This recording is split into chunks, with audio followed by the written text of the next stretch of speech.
जय हिंद। नमस्कार साथियों। मैं इस वीडियो के माध्यम से आप सभी को यही दर्शाना चाहता हूँ कि मैं दो तीन ऐसे यूट्यूब चैनल्स को ओपन कर चुका हूँ। कंसिस्टेंसी अभी मतलब इक्वली नहीं है सब में, लेकिन प्रयास तीनों का बरोबर है।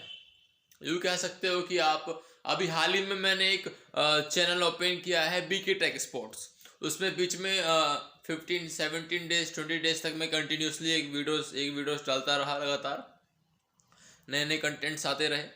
लेकिन अभी बीच में अभी थोड़ा एजुकेशन से रिलेटेड कुछ डालने का सोचा था मैंने इसमें, और लेकिन नहीं डाल पाया क्योंकि अब मैं भी कॉलेज आने लगा हूँ तो मिला जुला के टाइम इतना नहीं मिल पाता है।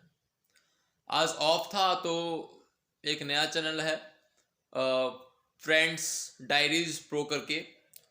उसमें मतलब एक तरह से व्लॉगिंग टॉकटिव साइट्स आप कह सकते हो, सोशल अपलिफ्टमेंट के बारे में कह सकते हो।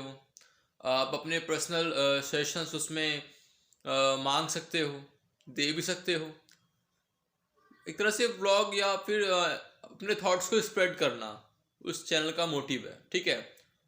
फ्रेंड्स डायरीज प्रो का बीके टेक स्पोर्ट्स में क्या है, आपके जो भी दिनचर्या में नए नए टेक से रिलेटेड जो न्यूज़ आते हैं, ऐप्स आ रहे हैं, अर्निंग ऐप्स आ रहे हैं, यूट्यूब के नए नए पॉलिसीज़ आ रहे हैं, उनको वहाँ पे स्प्रेड करूँगा मैं वहाँ पे। और जो कंप्यूटर साइंस से रिलेटेड जो भी मतलब फील्ड है उनके बारे में वहाँ पे मतलब आपको पूरी जानकारी उपलब्ध करवाना, ये मेरा मतलब उसमें उस चैनल का ये मोटिव है। ब्योमजी टेक की बात की जाए तो जब मैं बीसीएम में मतलब एंटर ही किया था तब मैंने सोचा था कि जो मैं सीखूंगा जितना मैं उतना मैं इस चैनल के माध्यम से दर्शाऊंगा। शुरुआत का अच्छा रहा, पब्लिक कमेंट्स भी बहुत अच्छे तरीके से आता रहा, लेकिन मैंने उसको हाइड कर दिया बीच में। क्यों? क्योंकि जब वो हाइड नहीं करता तो मुझे पता था कंटिन्यूसली कमेंट्स आते रहने हैं, पब्लिक के बीच में वो रीच बढ़ती जाएगी, कहीं ना कहीं मेहनत भी करना पड़ेगा उस वीडियो मतलब उस चैनल पर।